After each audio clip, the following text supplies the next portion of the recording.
Je, nikikuambia kuwa huo muwasho usio na hatia, ule ambao umekuwa ukiupuuza kwa wiki kadhaa, unaweza kuwa mwili wako ukikupigia kelele kwamba kuna kitu kibaya sana. Hisia hiyo ya kukera unayoihusisha na hali ya hewa kavu, nguo za sintetiki au tu mambo ya uzee, inaweza kuwa ni njia ya kimya lakini ya kukata tamaa ambayo saratani inajaribu kukuonya kabla haijachelewa sana. Sikiliza vizuri. Kile nitakachokufichulia leo si nadharia ya njama wala hadithi za bibi. Ni sayansi ya matibabu safi na ngumu.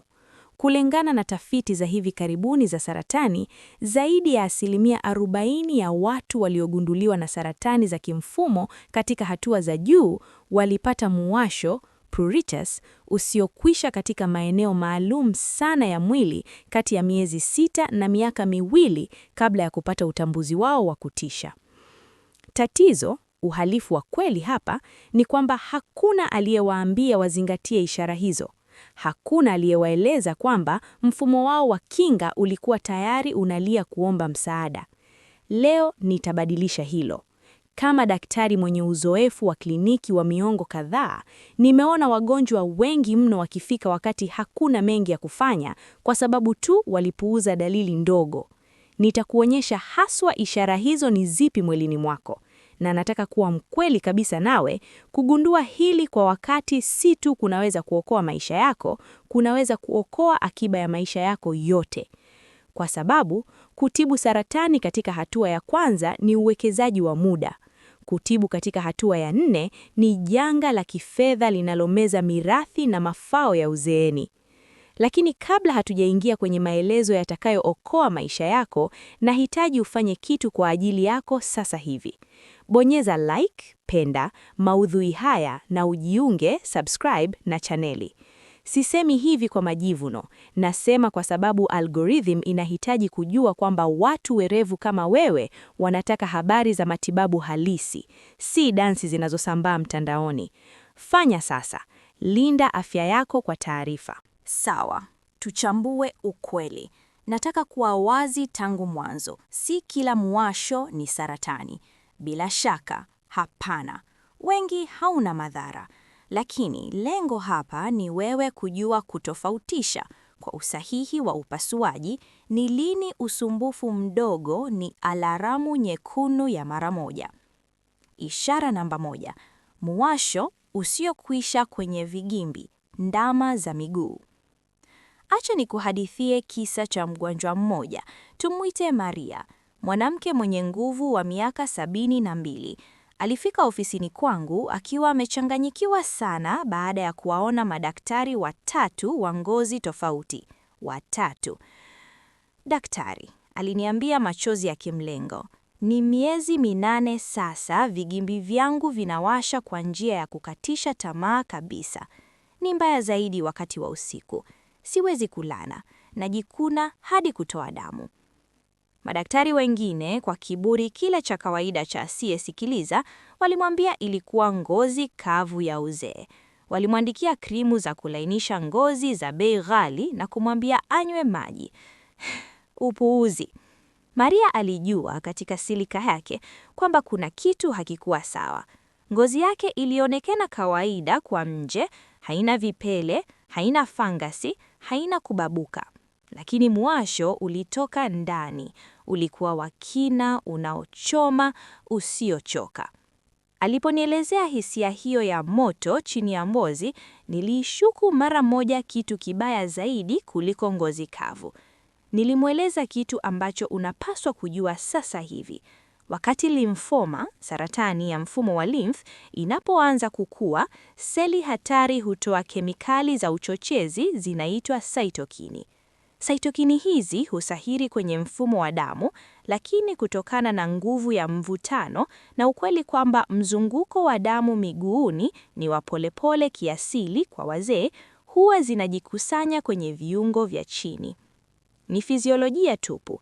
Kemikali hizi zinapojaza neva za vigimbi vyako husababisha muwasho unaohisiwa kana kwamba unatoka mfupani. Vipimo vya Maria vilionyesha viwango vya juu visivyo vya kawaida vya seli nyeupe za damu. Biopsi ilithibitisha limfoma katika hatua ya awali. Matokeo, inatibika kabisa. Maria aliokoa maisha yake kwa sababu hakukubali ni kawaida kwa umri wako.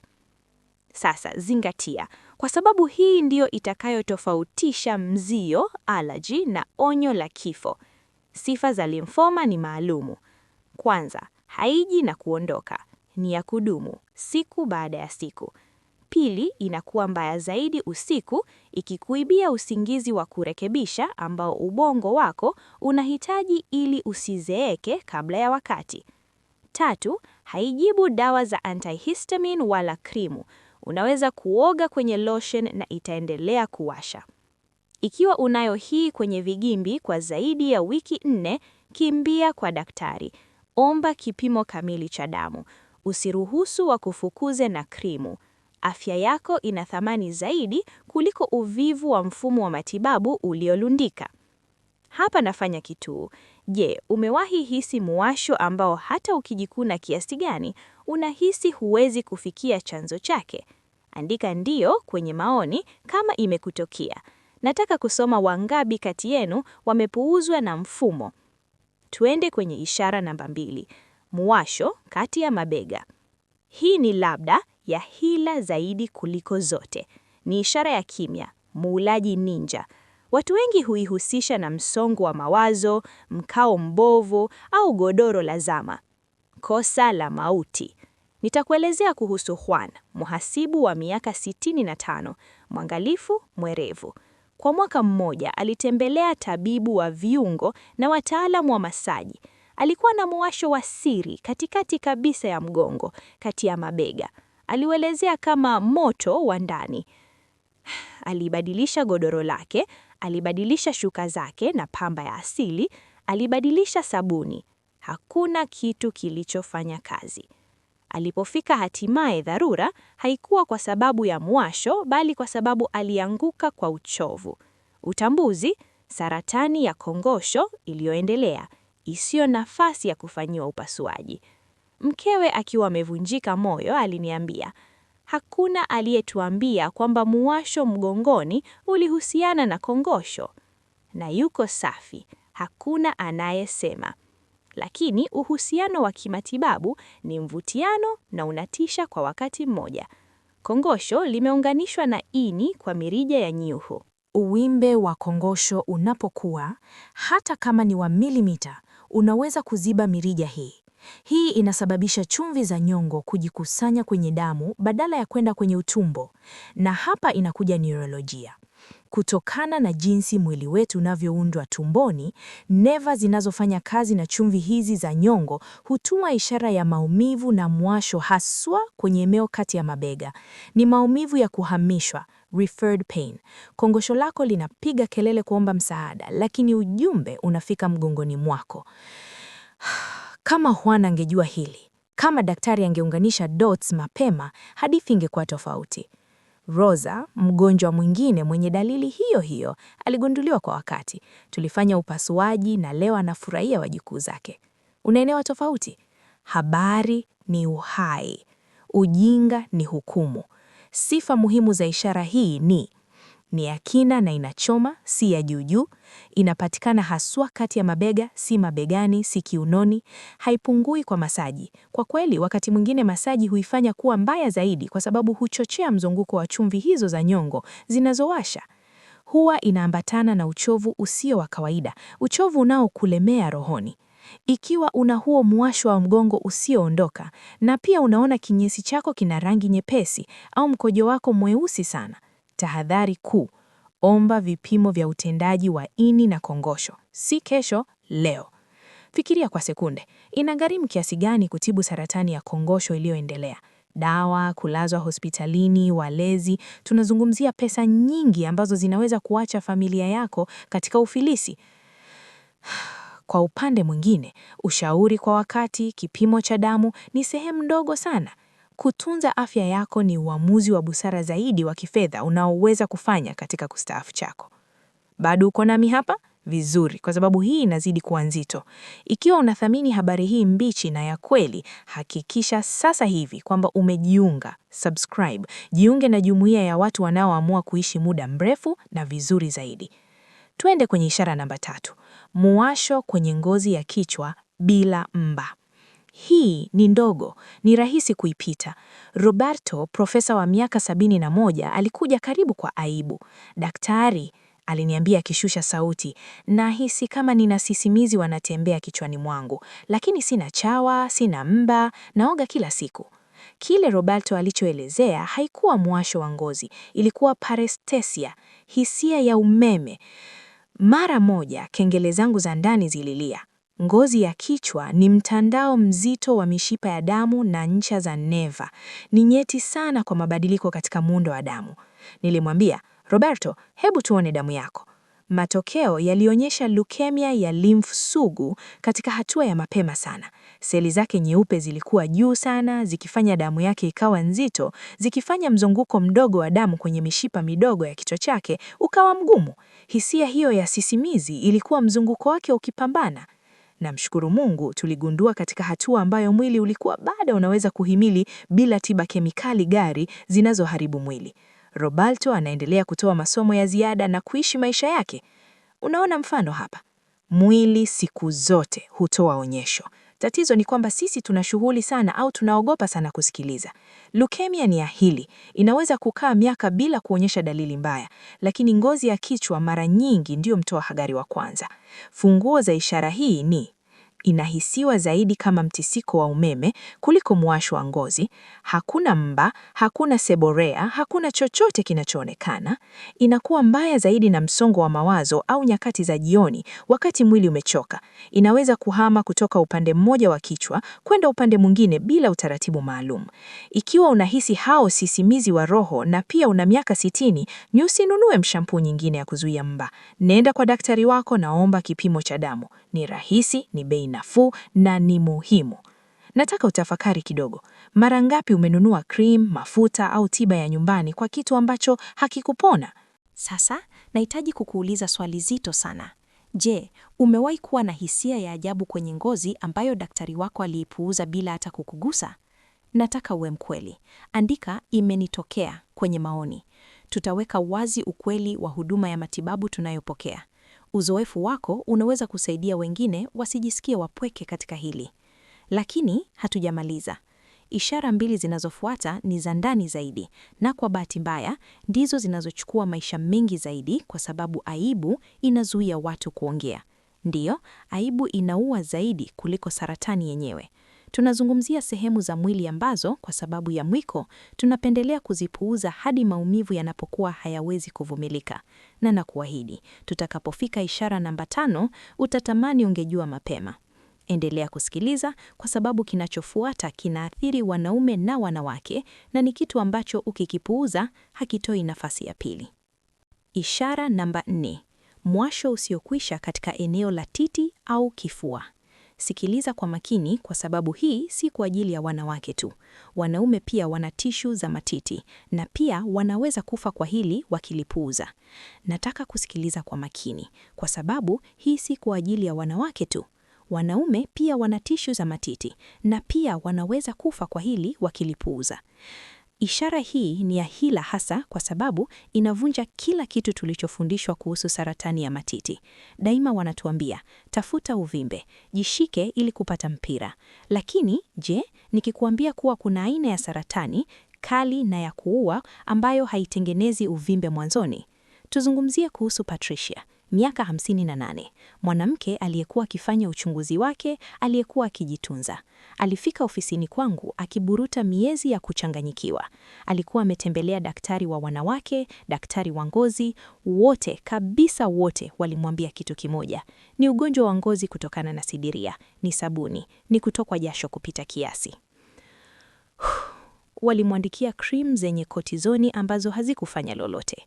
Daktari, Patricia aliniambia, na sitasahau kamwe kukata tamaa katika sauti yake. Ni miezi 4 sasa, titi langu la kulia linawasha kwa njia ambayo inaniamusha. Sihisi kitu kigumu, hakuna uvimbe, lakini mwasho ni wa kina, kama vile wananichoma na sigara kutoka ndani. Nilipomchunguza kwa macho tu, ngozi yake ilionekana karibu kawaida. Hakukuwa na vidonda, lakini nilipoigusa, hapo ndipo palikuwa na tofauti. Ngozi karibu na chuchu ilihisi kuwa nene kidogo, joto zaidi, kama ganda la chungwa. Patricia hakuwa na mzio. Alikuwa na saratani ya matiti ya uchochezi, inflammatory breast cancer. Aina hii ya saratani ni mnyama tofauti. Haitengenezi masa ngumu mwanzoni. Badala yake, seli za saratani zinaziba mishipa ya limfi ya ngozi. Fikiria bomba lililoziba. Majimaji yanajikusanya, husababisha uvimbe wa hadumini, na shinikizo hilo kwenye neva hutafsiriwa kama mwasho, joto na uzito. Patricia alikuwa na bahati. Nilimsikiliza. Tulifanya vipimo sahihi, si tu mamogramu ya kawaida, bali MRI na biopsi za ngozi, na tulithibitisha utambuzi. Uliokoa maisha yangu, aliniambia baada ya tibikemia, na alikuwa sahihi. Kwa sababu saratani ya uchochezi inasambaa kwa hasi ya kitisha. Kama tungesubiri uvimbe unaoonekana kutokea, ingekuwa imechelewa sana kumtibu. Sifa zinazo lazima uzikariri kwa maisha yako na ya binti zako au wake zako. Mwasho ni wa mudimu, hauji na kuondoka na mzunguko wa homoni, unajikita karibu na chuchu lakini unaweza kupanda kuelekea kwa pwani, unaambatana na hisia ya joto au kuungua, ngozi inahisi kuwa nene au kuvimba hata kama inaonekana kawaida. Haijalibu mabadiliko ya nguo wala cream. Na kwa wanaume wanaonisikiliza, mkihisi mwasho kwenye chuchu ambao haupungui, msidhani ni msuguo wa shati. Saratani ya matiti kwa wanaume ni nadra, lakini inapotokea mara nyingi hugunduliwa katika hatua za mwisho kwa sababu wanaume hawaamini kuwa inaweza kuwapata. Msiwe sehemu ya takwimu hizo. Hapa nafanya kituo. Ikiwa unathamini habari hii ambayo hospitali mara nyingi hazielezi kwa uwazi kiasi hiki, nahitaji ujiunge subscribe sasa hivi na chaneli. Tunajenga jumuiya ya wazee wenye taarifa na uwezo. Usiruhusu algorithm ifiche video hizi. Bonyeza kitufe cha kujiunga na uwashe kengele. Ni bure na inaweza kuwa kikumbusho kitakachookoa maisha yako kesho. Tuendelee. Tunafika eneo gumu zaidi, eneo la ukimya.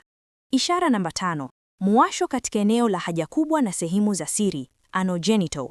Hii ni bila shaka ishara inayopuuzwa zaidi kuliko zote, na si kwa sababu haina hatari ndogo, bali kwa kitu cha kibinadamu zaidi na cha kusikitisha, aibu, staha. Maisha mangapi yanapotea kwa sababu mgonjwa anapendelea kuteseka kimya badala ya kuonyesha sehemu hiyo ya mwili wake kwa daktari. Acha nikuhadithie kuhusu Carlos, 69, mwanaume mwenye fahari wa zamani.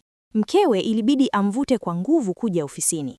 Carlos alikuwa na zaidi ya mwaka mzima, akiteseka na mwasho mbaya katika eneo la haja kubwa. Aliamka usiku, alijikuna hadi kuumia. Alifanya nini? Kile ambacho wengi hufanya, kujitibu mwenyewe. Ni bawasiri, alifikiri.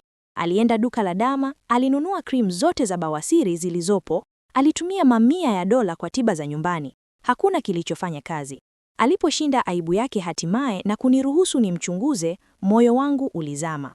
Niligundua jeraha ambalo lilikuwa likikua kimya kimya, likilishwa na hofu yake na ukimya wake. Ilikuwa saratani ya haja kubwa. Kwa bahati nzuri ilikuwa bado inatibika, lakini matibabu yalikuwa makali zaidi kuliko yangekuwa mwaka mmoja kabla. Carlos aliniungama baadaye. Daktari, karibu nipoteze maisha yangu kwa sababu ya aibu. Kama ningekuja mapema kila kitu kingekuwa rahisi zaidi. Na yuko sahihi. Upasuaji mdogo uligeuka kuwa matibabu magumu yenye mionzi. Na si wanaume pekee. Elena, miaka 65, alipitisha miezi 8 na mwasho mkali wa uke. Alidhani ni ukavu wa kukoma hedhi. Alitumia vilainishi, cream za estrogen, tiba za mitishamba. Nilipomuona alikuwa na saratani ya uke. Nilidhani ni kawaida kwa umri wangu, aliniambia akilia. Nisikilize vizuri. Uzee si sawa na kuteseka. Mwasho sugu huko chini sio kawaida. Sifa za mwasho huu hatari ziko wazi. Ni wa kudumu, si wa vipindi. Haubadiliki na usafi. Kwa kieli, kuosha sana kunaweza kufanya uwe mbaya zaidi, lakini hakutibu saratani. Haujibu cream za bawasiri wala dawa za fungus. Kunaweza kuwa na mabadiliko katika muundo wa ngozi au rangi, mabaka meupe, mekundu au kahawia. Unazidi kuwa mbaya pole pole. Nataka uelewe jambo la msingi. Madaktari tumeshaona kila kitu. Hatujali uzuri wako, tunajali maisha yako. Hakuna cha kuonea aibu katika ushauri wa kitiba. Huo mwasho unaoficha kwa staha unaweza kuwa mwili wako ukikupa nafasi ya mwisho kuchukua hatua. Lini unapaswa kuwa na wasiwasi kweli? Tufupishe hili kwa usahihi wa kijeshi. Sitaki uwe na hofu ya ugonjwa, hypochondriac. Nataka uwe mpangaji wa afya yako. Miwasho mingi haina hatari.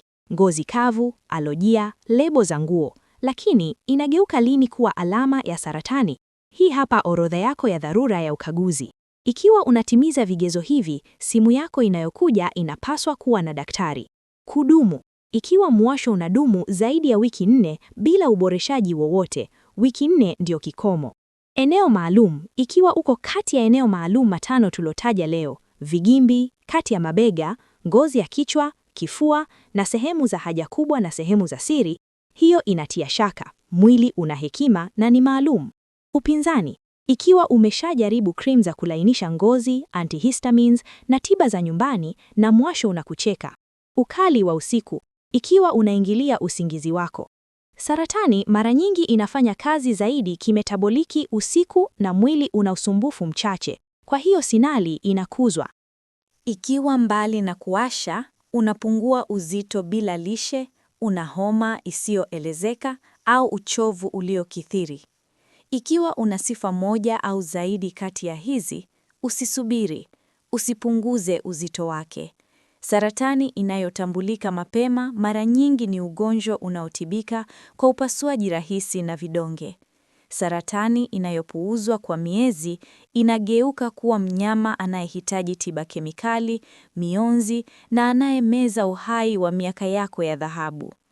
Tofauti kati ya matukio hayo mawili inategemea tu utayari wako wa kuusikia mwili wako.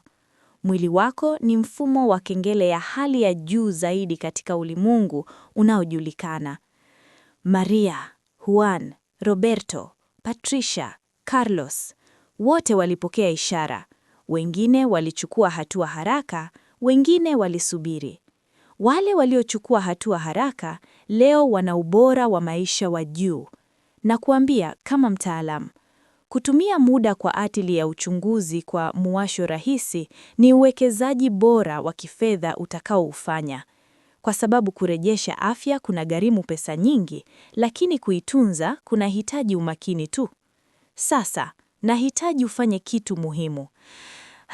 Fikiria mtu unayempenda. Mwenzi wako, ndugu yako, rafiki yako wa karibu.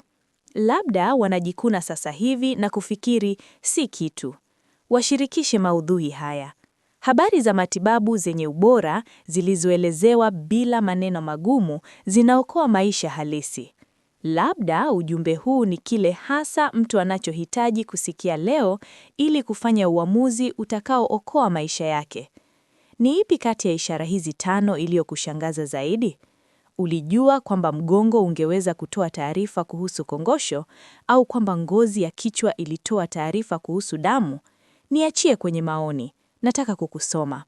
Ushiriki wako unasaidia video hii kufikia watu wengi zaidi anaoihitaji sana. Kumbuka daima, kila siku unayotunza afya yako ni siku unayopata kufurahia wajukuu zako, safari zako, mapumziko yako unayostahili. Hakuna hazina kubwa kuliko mwili wenye afya katika uzee. Tunza hekalu lako. Sikiliza minong'ono yake kabla haijageuka kuwa kelele. Tutaonana katika uchambuzi ujao na habari zaidi ambazo kwa kweli zinaweza badilisha hatima yako. Jitunze. Tumesafiri pamoja kupitia ishara 5 hatari na za kimya zaidi ambazo mwili wako unaweza kukutumia. Tumezungumzia vigimbi na limfoma, mgongo na kongosho, ngozi ya kichwa na leukemia, kifua na saratani ya uchochezi, na eneo hilo la siri ambalo mara nyingi tunalinyamazia kwa aibu. Lakini sasa tumefika wakati wa uamuzi. Wakati ambapo habari hii yote inageuka kuwa nguvu halisi au kubaki tu hofu isiyo na faida. Nataka unipe umakini zaidi kuliko hapo awali, kwa sababu nitakachokuambia katika dakika chache zijazo ni mwongozo wa maelekezo ya kuokoa maisha yako na mali zako. Sasa kwa kuwa unajua ishara hizi 5, nataka kufafanua jambo muhimu sana, jambo la uhai, ili usiishi katika hali ya hofu ya mara kwa mara. Si kila muwasho unamaanisha saratani. Rudia pamoja nami. Si kila muwasho ni hukumu ya kifo. Kwa kweli, idadi kubwa ya miwasho, 90% au zaidi, haina madhara kabisa na inatatuliwa na matibabu rahisi. Kadri tunavyozeeka, ngozi yetu inabadilika. Inapoteza mafuta ya asili, inakuwa theni, dhaifu zaidi. Xerosis au ngozi ya kavu iliyokithiri ndiyo sababu namba 1 ya muwasho kwa watu wenye umri wa zaidi ya miaka 60. Misimu ya aleji, mabadiliko ya sabuni ya fuoo, madhara ya dawa mpya ya shinikizo la damu, yote haya ni sababu za kawaida, za dunia na rahisi kurekebisha. Sasa, mstari mwekundu uko wapi? Lini unapaswa kuacha kununua krimu ya kulainisha ngozi na kuanza kudai vipimo vya saratani? Hapa ndio ufunguo wa kutofautisha kati ya usumbufu na tishio. Sikiliza vizuri sifa hizi, ziandike ikiwa ni lazima, kwa sababu ndizo ndia yako katika dhoroba. Kwanza, kudumu. Ikiwa una muwasho unaodumu zaidi ya wiki 4 bila uboreshaji wowote, hilo sio la kawaida. Ngozi kavu inapoteza na cream. Aleji inapona na antihistamini. Saratani haijibu chochote kati ya hivyo. Ikiwa una mwezi mmoja unajikuna sehemu ile ile na hakuna kinachobadilika, tahadhari. Eneo maalum. Ikiwa mwili wote unawasha kwa ujumla, wakati mwingine inaweza kuwa ngozi kavu au tatizo la jumla la figo au ini. Lakini kama muwasho uko kwa hasira katika eneo mojawapo kati ya 5 tuliojadili leo, kwenye vigimbi tu, kati ya mabega tu, kwenye chuchu tu, hiyo inatia shaka. Mwili una hekima na ni maalumu. 3. Ukali wa usiku. Huyu ndiye mtoa siri mkubwa. Hali nyingi za ngozi zisizo na madhara huwasha mchana na kukuacha ulale. Pruritus ya paraneoplastic, muwasho unaosababishwa na saratani, ni mnyama wa usiku. Ikiwa unaamka saa 9 usiku na hitaji kubwa la kujikuna hadi kutoa damu, mwili wako unakupigia kelele kwamba kuna kitu kinachovuruga mfumo wako mkuu wa neva au kemia ya damu wako wakati umelala. 4. Ukosefu wa sababu ya wazi. Ikiwa hujabadilisha sabuni, hujala kitu kipya, huna michubuko ya wadudu inayoonekana na bado muwasho unajitokeza ghafla na kubaki, jiulize kwa nini. Na 5, na labda muhimu zaidi, dalili zinazoambatana. Saratani mara chache husafiri peke yake. Ikiwa muwasho wako unaambatana na kupungua uzito bila sababu, na nazungumzia kupoteza kilo 5 au 10 bila kujaribu, ikiwa unahisi uchovu usiopona kwa kulala kidogo, ikiwa una jasho la usiku linalolowesha shuka, basi muwasho ni ncha tu ya barafu. Ikiwa hali yako inatimiza kigezo kimojawapo au zaidi kati ya hizi, ni wakati wa kushauriana na daktari wako bila kuchelewa. Usisubiri wiki ijayo, usisubiri uone kama itapita. Lakini hapa ndipo tatizo halisi linaingia. Mfumo wa matibabu. Najua unachofikiria. Daktari, lakini nikienda kwa daktari wataniambia nimezeeka, watanipa cream na kunirudisha nyumbani. Najua, nimeona mamia ya mara. Ubaguzi wa umri, ageism, ni janga katika tiba ya kisasa. Wataalamu wengi wanaona kunyanzi na kudhani dalili yoyote ni mambo ya uzee. Kwa hiyo, leo nitakufundisha kuwa wakili wako mwenyewe wa utetezi. Nitakupa silaha za maneno ili daktari yoyote asikupuuze. Unapoenda kwenye ushauri, usiseme tu inawasha hapa, kuwa maalum. Tumia data uliojifunza leo. Mwambie hivi: daktari, nina muwasho usiokusha kwenye eneo maalum tangu wiki zilizopita. Haujibu cream wala antihistamines. Unakuwa mbwaya usiku na kunizuia kulala. Najua hii inaweza kuwa dalili ya paraneoplastic ya aina ya saratani, limfoma, kongosho na inginezo. Kwa ajili ya utulivu wangu na usalama wangu, nahitaji tuondoe hilo kwa vipimo maalum, si kwa uchunguzi wa macho tu. Pap! Na kuhakikishia mtazamo wa daktari utabadilika papo hapo. Atatoka kukuona kama mzee anayelalamika hadi kukuona kama mgonjwa mwenye taarifa, anayedai na anayestahili huduma bora. Kuongea na istilahi sahihi na kuonyesha kuwa unaelewa uzito unaoweza kutokea, unalazimisha mfumo kuitikia. Usiogope kuomba maoni ya pili ikiwa ya kwanza haikuridhisha. Kumbuka Maria, Juan, Patricia. Wote walilazimika kusisitiza. Kama wangeridhika na jibu la kwanza, leo wasingekuwa hapa. Kusisitiza kwao kulikuwa mwokozi wao.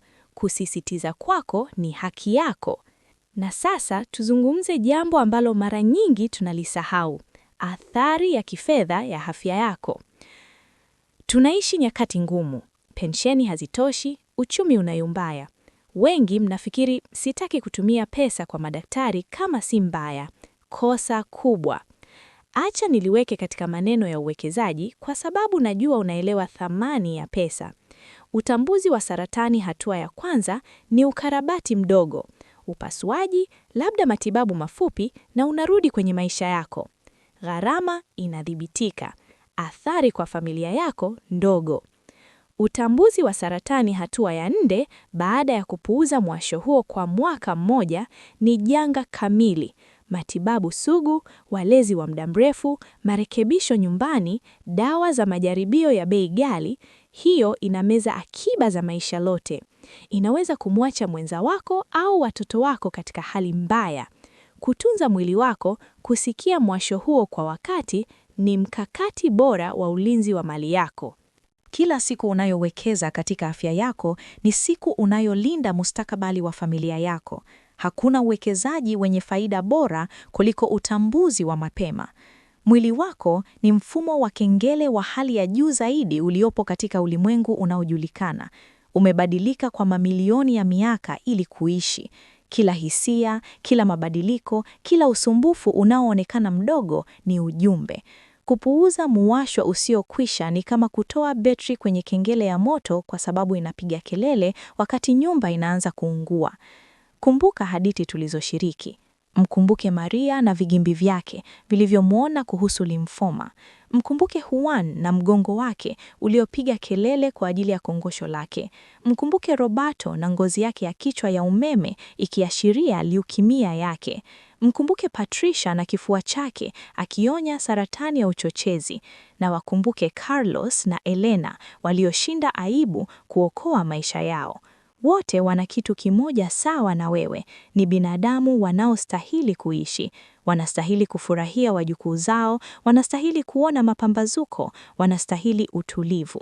Tofauti ni kwamba wao walichukua hatua, na wewe leo una fursa ya kuamua kwamba utachukua hatua pia. Kama daktari, lakini zaidi kama binadamu anayejali ustawi wako kwa dhati, na kuomba na kusihi, usipuuze ishara, usipunguze uzito wa unachohisi kwa hofu ya kusumbua, usiahirishe mashauriano kwa aibu. Maisha yako yana thamani zaidi kuliko usumbufu wowote wa muda. Afya yako ni jukumu lako muhimu zaidi, lakini pia ni haki yako ya msingi. Unastahili majibu ya wazi, unastahili huduma ya matibabu yenye ubora, unastahili kuishi bila wasiwasi wa dalili zisizoelezeka. Tunafika mwisho wa safari hii, lakini nataka huu uwe mwanzo wa uhusiano mpya na mwili wako, uhusiano unaotegemea kusikiliza, heshima na hatua za haraka. Ikiwa video hii imekufumbua macho, ikiwa imekupa zana usiokuwa nayo, ikiwa imekufunya ufikirie usumbufu huo ambao umekuwa ukiupuuza, basi nimetimiza dhamira yangu. Lakini dhamira yako ndiyo inaanza. Tafadhali, shiriki video hii na wapendwa wako, itume kwenye kikundi cha familia, ishiriki na marafiki zako wa klabu na majirani zako. Habari za matibabu yenye ubora zilizoelezewa bila kuzunguka mbuyu zinaweza kuokoa maisha. Labda kuna mtu katika mduara wako anahitaji kusikia haswa hili wakati huu ili kufanya uamuzi wa kwenda kwa daktari. Kuwa wewe njia ya msaada huo. Bonyeza like ikiwa imekufaa, kwa sababu hiyo inasaidia YouTube kuelewa kuwa maudhui haya ni ya thamani na kuyaonyesha kwa wazee zaidi wanaohitaji kujua hili. Na niambie kwenye maoni, je, unajitolea leo kuusikia mwili wako? Andika najitolea kwenye maoni. Nataka kuona jeshi la watu bajuri wakichukua udhibiti wa hatima yao. Na jambo moja la mwisho, ikiwa umewahi hisi daktari hakusikilizi, niambie pia, tutavunja ukimya. Uzoefu wako ni muhimu. Kumbuka daima, kila siku unayotunza afya yako ni siku unayowekeza katika maisha yako ya baadaye, katika familia yako, katika ndoto zako. Hakuna utajiri mkubwa kuliko kuamka bila maumivu na kwa utulivu. Kazi yangu ni kupa habari, kazi yako ni kuitumia kuishi muda mrefu na vizuri zaidi. Tunza mwili wako, sikiliza minong'ono yake, na kamwe usiruhusu mtu yoyote kuambia kwamba dalili zako hazijali. Tutaonana kwenye video inayokuja na ukweli mwingine wa kimatibabu unaoweza kubadilisha maisha yako milele. Baraka na afya tele.